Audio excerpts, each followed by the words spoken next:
Headlines प्रायोजक राम बंधू लोणचे. आता प्रत्येक जण जिंकेल.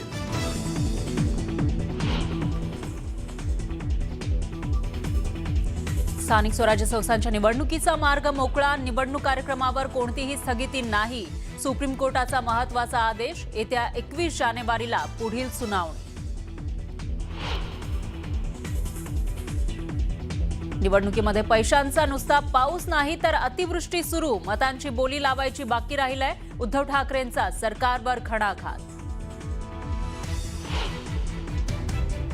शिवसेना भाजप युती बाळासाहेब आणि वाजपेयींच्या विचारधारेची ही युती कायम राहील. एकनाथ शिंदेंचा रवींद्र चव्हाणांना टोला.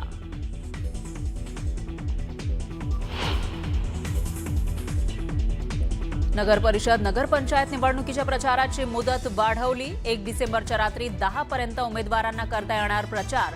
उमेदवारांना दिलासा.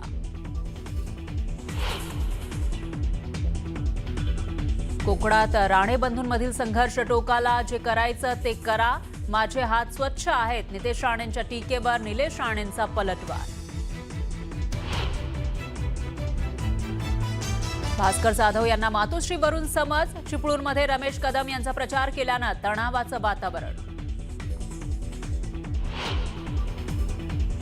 कुंभमेळ्यामुळे नाशिकचं पालकमंत्रीपद अडवलंय का? हा तर हिंदुत्वाच्या नावावर चाललेला भ्रष्टाचार. तपोवनातील झाडं तोडू देणार नाही. उद्धव ठाकरेंनी सुनावलं. आणि गुंड गजानन मारणेला विशेष मोक्का न्यायालयाकडून जामीन मंजूर. पोलीस आयुक्तालयात लावली हजेरी.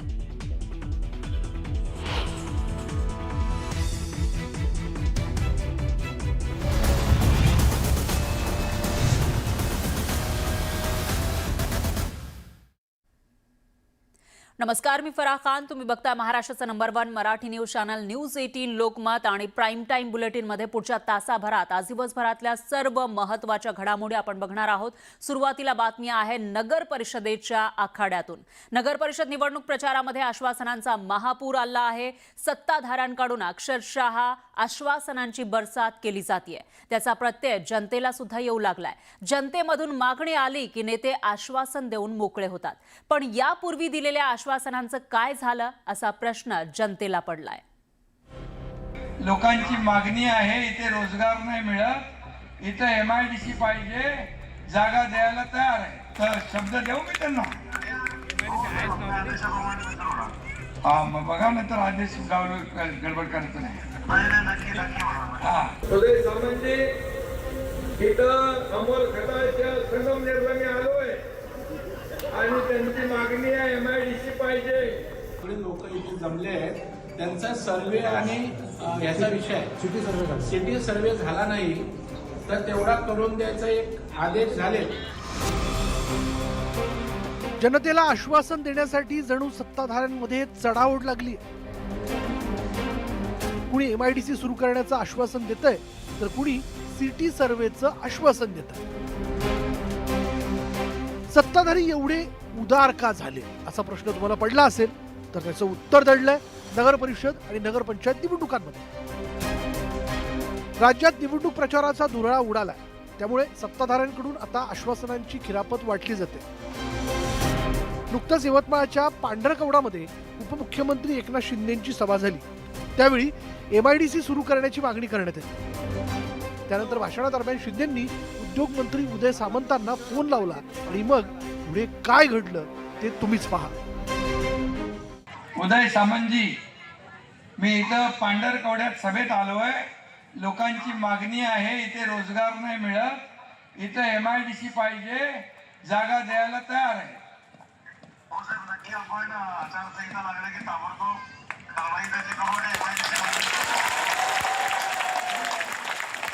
तर शब्द देऊ मी त्यांना.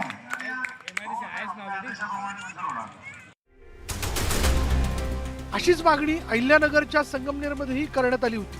मग काय, पुन्हा एकदा एकनाथ शिंदेंनी भाषणादरम्यान उद्योगमंत्र्यांना फोन लावला.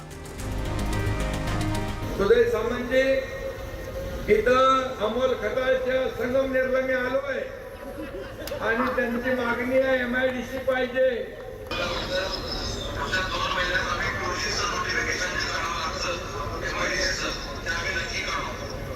नोटिफिकेशन 2 महिन्यात काढणार हो. धन्यवाद. लोकांनी जागा दिली पाहिजे, ॲक्विजिशन पाहिजे, पाण्याची व्यवस्था पाहिजे, विजेची व्यवस्था पाहिजे, दळणवळणाची व्यवस्था पाहिजे. MIDC मनात आली दिली त्याला काय अर्थ आहे? त्याच्यामुळे मला असं वाटतंय एकनाथ शिंदे एक भावनिक कार्यकर्ते आहेत, फोन करतात झालं, बाकी काय होतं याचा रिव्ह्यू त्यांच्याकडे होत नाही असं मला वाटतं. या आश्वासनांच्या चढाओढीत सत्ताधारी भाजपही मागे नाही. निवडणूक प्रचारात जनतेचे प्रश्न तिथल्या तिथं सोडवण्यावर नेत्यांकडून भर दिला जातो. भाजप नेते प्रवीण दरेकरांनी सिटी सर्व्हेचा प्रश्न सोडवण्यासाठी महसूल मंत्र्यांना फोन लावला. ही सगळी लोक इथे जमले आहेत, त्यांचा सर्वे आणि ह्याचा विषय सिटी सर्वे झाला नाही तर तेवढा करून द्यायचा एक आदेश झाले. लोणावळ्याच्या जनतेने सर्वांनी प्रचंड बहुमताने तिचा उमेदवार निवडून द्या. मी तुम्हाला सर्वांना आश्वस्त करतो, माझ्या अधिकाराचा वापर करून सर्वांचं सिटीज आणि प्रॉपर्टी कार्ड देईल. हे सगळं बघितल्यावर नायक सिनेमा आठवतो. या सिनेमातील हिरोप्रमाणे आपण ऑन दी स्पॉट निर्णय घेण्यास सक्षम असल्याचं दर्शवण्याचा प्रयत्न नेत्यांकडून केला जातोय. त्यामुळं राज्यात 12 महिने निवडणुका सुरू राहाव्यात अशी जनतेची भावना आहे. कारण निवडणुकीच्या काळात नेते किती तत्पर असतात हे जनता अनुभवते. पण एकदा का निवडणुका सरल्या की मग या आश्वासनांचं काय असा प्रश्न जनतेला पडतो. हा आजवरचा अनुभव आहे. ब्युरो रिपोर्ट, न्यूज 18 लोक. राज्यात स्थानिक स्वराज्य संस्थांच्या निवडणुकीमध्ये महायुतीमधील मित्र पक्ष असलेले शिवसेना आणि भाजपमध्येच कुरघोडीचं राजकारण रंगलंय. मालवणमध्ये तर शिवसेना आमदार निलेश राणेंनी भाजपच्या कार्यकर्त्यांच्या घरी स्टिंग ऑपरेशन केलं आणि पैशाच्या बॅगेचा प्रकार समोर आणला. तर राज्यामध्ये अनेक ठिकाणी शिवसेना आणि भाजपचे कार्यकर्ते आमने सामने आले. त्यातच काल भाजपचे प्रदेशाध्यक्ष रवींद्र चव्हाण यांनी युतीबाबत मोठं विधान केलं. मला 2 तारखेपर्यंत युती टिकवायची आहे असं चव्हाण म्हणाले. त्यामुळे 2 डिसेंबरला म्हणजेच नगर परिषद निवडणुकीच्या निकालापूर्वी भाजप शिवसेना युतीची डेडलाईन संपणार तर नाही ना अशी चर्चा आता रंगली आहे. तर बाळासाहेब आणि अटलजींनी केलेली युती कायम राहणार अशी प्रतिक्रिया शिंदेंनी दिली. चव्हाणांच्या या वक्तव्यानंतर भाजपचे नेते सारवासारव करताना दिसत आहेत. तुमचा भाऊ मालवणमध्ये लक्ष ठेवून हे सगळ्या रिपोर्टिंग करतोय असं निलेश राणे म्हणतायत. चव्हाण साहेब एक मिनिट थांबा जरा, एक मिनिट. 2 तारखेपर्यंत मला युती टिकवायची आहे. 2 तारखेपर्यंत मला युती टिकवायची आहे. बघा, ही युती बाळासाहेबांनी, अटल बिहारी वाजपेयी, अडवाणी साहेबांनी विचारधारेवर युती झालेली आणि आता आदरणीय देशाचे प्रधानमंत्री नरेंद्र मोदीजींच्या नेतृत्वाखाली हे एनडीएचं सरकार सुरू आहे. त्यामुळे ही आमची युती फार पूर्वीपासून एक विचारधारेवर युती झालेली आहे आणि ही युती कायम राहील. आता समजा महायुती म्हणून आम्ही लढतोय महाराष्ट्रामध्ये, तिथे याचा परिणाम होणार नाही या वक्तव्याचा की बाबा ठीक आहे हे 2 तारखेपर्यंत युती आहे म्हणतात. कोण? भारतीय जनता पक्षाचे माननीय प्रदेशाध्यक्ष. त्यामुळं माझं व्यक्तिगत मत म्हणाल तर निवडणुका चालू असताना, अंतिम टप्प्यात असताना युतीमधल्या जबाबदार पक्षांच्या प्रमुख नेत्यांकडनं अशा प्रकारचं वक्तव्य जर आलं तर निश्चितच मतदारांच्या मध्ये, जनतेमध्ये, लोकांच्या मध्ये एक संभ्रम निर्माण होतो. साहेब ते त्यांना जाऊन विचारलं पाहिजे, मी तर नाही म्हटलं. त्याचा अर्थ काय होतो ह्याच्यावरून स्पष्ट आहे की चव्हाण साहेबांच्या मनात काय. आता तुम्ही सगळे जाणकार लोक आहात. ही डायरेक्ट धमकी आहे, ही डायरेक्ट धमकी आहे असं मी समजतो. कदाचित त्यांच्या मनात काहीतरी वेगळं असेल, ते काहीतरी वेगळ्या उद्देशाने बोलले असतील, पण ही डायरेक्ट मित्र पक्षांना धमकी आहे. नाही, मला असं वाटतं असं काही समजण्याचं कारण नाही. त्यांनी सांगितलं 2 तारखेवर भांडण करू नका, कारण आता आम्ही एकमेकाच्या विरोधात भाषण करणार आहोत, एकमेकाच्या विरोधात आम्ही लढतो आहोत. त्यामुळे त्यांचा म्हणण्याचा अर्थ असा असेल की बाबा 2 तारखेपर्यंत थोडी शांतता ठेवा, इतक्या भानगडी करू नका टोकाच्या, असा त्याचा निश्चित अर्थ असेल. दरम्यान उद्धव ठाकरेंनी चव्हाणांनी केलेल्या वक्तव्यावर 2 शब्दात उत्तर दिलंय. 2 दिसंबर तक हमें युति कायम रखनी है, उसके बाद हम जवाब देंगे. क्या मतलब यूज एंड थ्रो? अभी वो थ्रो करेंगे तो कितने दूर तक जाएगा पता नहीं. हे पण बऱ्याच ठिकाणी त्यांची युती तुटल्याच जमा आहे. कुठं तरी एखादी सभा जॉईंटली झाली का त्यांची? कुठं तरी एक या टोकाला एक या टोकाला, एकमेकांना तिथले कार्यकर्ते शिवे देतात आणि नेते काय बोलतात, फक्त नाव घ्यायचं बाकी ठेवलंय त्यांनी, फडणवीसांनी आणि शिंदे साहेबांनी. बाकी एकमेकांची जे काय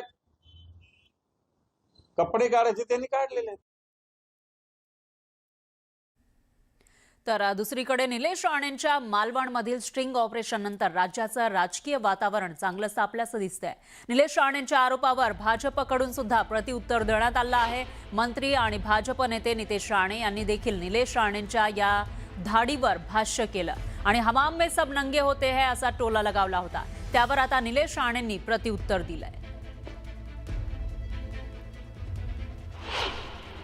मुळात चूक कळली नाहीये म्हणून उगाच भारतीय जनता पक्ष असं बोलून आमच्या पक्षाची बदनामी कोणी करू नये.